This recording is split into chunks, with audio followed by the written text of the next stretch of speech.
septiembre. Muchos le llaman el mes de la independencia. Ahorita estamos en directo y en vivo. Vamos a ver cómo estamos con el audio. Preguntémosle a Francisco si nos está escuchando. Adelante, Francisco. Dale fuerte aquí, Pablito, desde el norte de California para Radio Farabundo Martí Internacional. Pues aquí una nueva programación. Adelante, Pablito. Bastante material, Francisco. Muchos de nuestros seguidores, seguidoras, mira lo que nos están preguntando acá. Es una cantidad inmensa de preguntas, pero también hacen comentarios, y es que vamos a tener a César, pero por ahorita, aprovechemos ahorita, Francisco, para mientras entra nuestro invitado, ¿verdad, César? Lo último, Francisco, que se está gestionando allá por la querida patria, El Salvador. Francisco, adelante. Bueno, Pablito, aquí hay dos cosas sobresalientes. Una es de que pues el gobierno permitió que uno de los pandilleros ingresara a las cárceles en agosto. El nombre de este pandillero, con relación a la cuestión del pacto de pandillas, el pandillero le dicen el White de Iberias. El pandillero de la M13 al que el gobierno de Bukele permitió ingresar en cárceles de máxima seguridad. Los documentos oficiales publicados por el FARC confirman que el gobierno salvadoreño facilitó la entrada de un pandillero libre de la MS-13 en agosto 20 para que hablara con líderes encarcelados. La fiscalía, bueno, ellos dicen que han abierto una investigación, pero ya sabemos de que siempre si la embajada le dice hasta aquí llegas, hasta aquí estuvo, y no pasan de ahí, o si Cristiani le dice a Raúl Melar, hasta aquí llegaste, papito, pues hasta ahí va a llegar, pero ya sabemos que el señor se le caen los casos, presenta casos todos débiles, es parte de la estrategia, así como hacía Douglas Meléndez, que para no meter preso a las personas siempre presentaba casos débiles y se los votaban y perdía los casos, pues, y se sabe que a una persona no se le puede enjuiciar dos veces. El nombre del pandillero se llama Michael Steven Hernández, alias el White de Iberia. Su nombre, miembro de la clica de Iberia, loco de la Mara Salvatrucha, uno de los hallazgos más relevantes de la investigación del periódico digital salvadoreño El Faro, es la identificación precisa de un líder pandillero al que el gobierno de Bukele autorizó a ingresar en centros penales para hablar con otros líderes encarcelados. El White ahora mismo es el pandillero que tiene la llave del contacto con el gobierno salvadoreño. Dice a RT el editor de investigaciones especiales de El Faro, Óscar Martínez, uno de los 4 periodistas que firman en el reportaje, fichado como miembro activo de la MS por el Estado salvadoreño. El White incluso cumplió una condena de 4 años de cárcel, pero recuperó su libertad en el 2013. Su militancia dentro de la Mara Salvatrucha es un hecho. El White de Iberias Locos es el pandillero el que el gobierno permitió ingresar la tarde del 7 de agosto, es preciso, el 7 de agosto del 20, al centro penitenciario de máxima seguridad Izalco Fase 3. Entró como parte de una comitiva de 8 personas, encabezadas por 2 altos funcionarios, Osiris Luna, director de centros penales y viceministro de Seguridad, y Carlos Marroquín, máximo responsable de la Dirección de Reconstrucción del Tejido Social, imagínense. Está encargado del tejido social y es un destacado pandillero. Esta es la clase de gente, de funcionarios que tiene el gobierno de Bukele. Excepto los 2 funcionarios, los 6 visitantes ingresaron encapuchados y se y se les permitió ingresar sin ningún tipo de documentación. Pues esto es lo que está ahorita dándole vuelta al mundo y están saliendo detalles más claros. El gobierno de Bukele está atrapado, está desesperado. A estas alturas hay un impacto internacional a tal grado de que mismos funcionarios norteamericanos han generado una carta que pues lo están cuestionando. De la carta vamos a hablar tal vez más tarde o posteriormente, pero también otro acorralamiento que le han hecho que le han hecho a Bukele es con los veteranos. Los veteranos ahorita están desde temprano en la mañana salieron y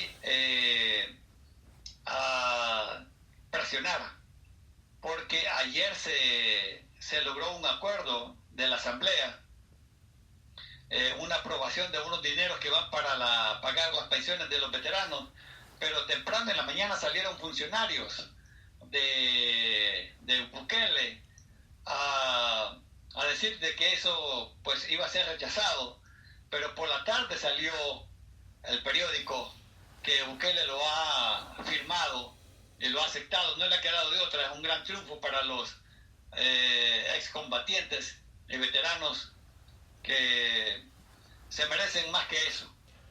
Bueno, excelente, Francisco. Vamos a saludar a nuestro invitado, el especial de los jueves, Francisco, que nos esté esperando aquí todos los que nos están escuchando desde Australia. Estoy viendo aquí Italia, mira, estoy viendo Nueva Zelanda otra vez, Suecia, Suiza, la Unión Americana, California, dice Oregon también, varios lugares. Probemos, Francisco, con el micrófono de César, a ver cómo nos escucha. Desde aquí lo estamos viendo bien, excelente imagen. Habría que ver el sonido. César Villalón, adelante. Buenas noches, estamos bien, te escucho muy bien. Bueno, muchas gracias, César. Bienvenido, gracias por tu tiempo. Y entramos aquí a una nueva cátedra esta noche con César Villalón, adelante.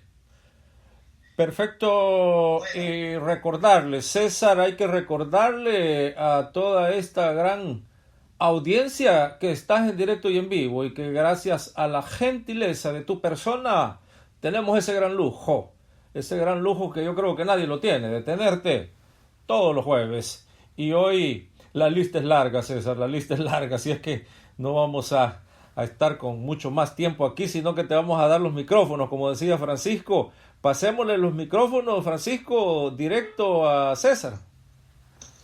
Adelante, César. Bueno, muchas gracias. Bueno, buenas noches. Saludos a las personas que nos escuchan de diferentes continentes, de diferentes países. Es un gusto siempre estar con ustedes. Bueno, hay algunos temas importantes aquí que queremos abordar. Ya habíamos hablado un poco con Pablo. Uno de los temas tiene que ver con la aprobación del decreto que aprobó ayer la Asamblea Legislativa y que el presidente Bukele dijo que iba a vetar y finalmente no lo vetó. Quisiera dar alguna explicación lo más sencilla posible sobre este tema. Cuando comenzó la pandemia se aprobó en la Asamblea Legislativa un decreto los primeros meses de endeudamiento por $2.000 millones. Luego se aprobó otra deuda por $1.000 millones. También le han aprobado préstamos de Japón, 46 millones. Pero de esos 2.000, en el decreto 608, se dice que el 30% debe ir a las alcaldías y el 70% lo administra el órgano ejecutivo, el Ministerio de Hacienda para los diferentes ministerios. De 2.000, el 30% son 600 millones que deben ir a la alcaldía. Pero no se han conseguido los 2.000. El gobierno ha conseguido 389 del Fondo Monetario Internacional, que fue aprobado, y se distribuyó justamente así, 70 para el Ejecutivo también hay una aprobación de un préstamo de 20 millones del Banco Mundial. Ese se destinó exclusivamente al tema de la salud, o básicamente al tema de la salud, un monto pequeño. Pero este del BID de 250 millones, que es el que ayer se reasignaron los recursos, había sido aprobado y se le había dado un destino que lo decidieron los diputados de derecha y el presidente Bukele. El destino era 30 millones para el hospital del CIFCO, una buena cantidad de millones, creo que más de 60 millones para el Ministerio de Agricultura, y otras inversiones. Y no había para las alcaldías. Habían 12 millones para los veteranos. Y no había nada para el resto de hospitales. Al FMLN no le gustó esa distribución, que no correspondía a lo que dice el decreto 608, que el 30% debe ser para las alcaldías. Y lo que le dieron para los veteranos no alcanzaba para pagarle los 4 meses que le debían. En ese momento le debían 3 meses y medio, ya son 4 meses. Entonces el Frente dijo, yo no estoy de acuerdo con esa asignación de solo 150 millones. Ahí apruébenlo ustedes. Y lo aprobaron a imagen y semejanza de lo que quería Bukele, lo que quería Arena, Gana, PCN, creo que el PDC no votó Parque. Pero Bukele nunca lo sancionó, no entró en vigencia. Entonces Bukele comenzó a decir que necesitaba 55 millones de contrapartida para el proyecto del Fomilenio 2. Y los diputados de derecha creo que hasta ahí se dieron cuenta de que ellos habían aprobado un presupuesto de este año donde no estaba ese dinero, porque el FMLN no votó por el presupuesto de este año. Era un presupuesto malo, el de este año, que inflaba los gastos militares en 75 millones, que le quitaba 9 millones el subsidio al gas, que eliminaba programas sociales, etc. Y no tenía los 55 millones del Fomilenio. ¿En qué consiste esto? Cuando el gobierno de Estados Unidos le aprobó al gobierno de El Salvador el Fomilenio 2, ya había aprobado el 1 en el gobierno de Saca, el segundo se aprobó en el gobierno de Fura, entró en vigencia en el gobierno de Sánchez Serén. Le pidió al gobierno que pusiera una contrapartida. Por ejemplo, son 365 millones. Bueno, el gobierno de Estados Unidos pone 277 y el gobierno de El Salvador pone 88. Eso generalmente se hace cuando hay cooperación externa. Ponemos una parte, gobierno de Estados Unidos, ustedes ponen otra. Entonces, el proyecto se ejecuta en 6 años, entre el 15 y el 20, incluyendo el 15 y el 20, son 6 años. Cada año hay un desembolso de Estados Unidos y tiene el gobierno que poner su contrapartida. No lo tiene que poner de un solo los 88 millones, sino por año. Pero resulta que el gobierno de Bukele tenía que poner ese dinero y no lo puso, 55 millones de dólares de contrapartida. Y este año justamente terminaba el Fomilenio, ahora en septiembre. Terminaba antes de ayer 9. Entonces, ¿cómo fue que aprobaron un presupuesto sin ese dinero? ¿Cómo se le ocurrió al presidente de la República y al ministro de Hacienda presentar un presupuesto en la Asamblea para el año 2020? En septiembre lo presentaron el año pasado y se aprobó en diciembre sin ese dinero. Y le sube 75 millones al Ministerio de Defensa y le sube 9 millones al gasto de publicidad. Todo lo que hemos dicho de ese presupuesto. Un Ministerio de Defensa que para qué le subieron ese dinero, solo ha servido para dar un golpe de Estado el 9 de febrero y está claro que el combate a la pandilla no existe, que lo que hay es un pacto. Además, la Fuerza Armada no tiene funciones de seguridad pública. Entonces, inflaron el gasto de la Fuerza Armada y ya sabemos para qué la utilizó Bukele. Y dejan de lado los 55 millones, pero tampoco pusieron el pago a los veteranos. Una cantidad de dinero grande. Entonces el Frente en su momento dijo, yo no voto por ese presupuesto, pero así se aprobó. Ahora sale Bukele pidiendo los 55 millones en medio de la pandemia. Y lo sale a pedir cuando faltaba una semana para que terminara, o 5 días para que terminara el Fomilenio. Es una irresponsabilidad, primero del Ejecutivo. Lo primero que hay que dejar claro. Del ministro de Hacienda, el renunciante, principalmente el que renunció, porque él fue parte de ese presupuesto, pero principalmente del presidente de la República y los diputados de derecha que votaron por el presupuesto.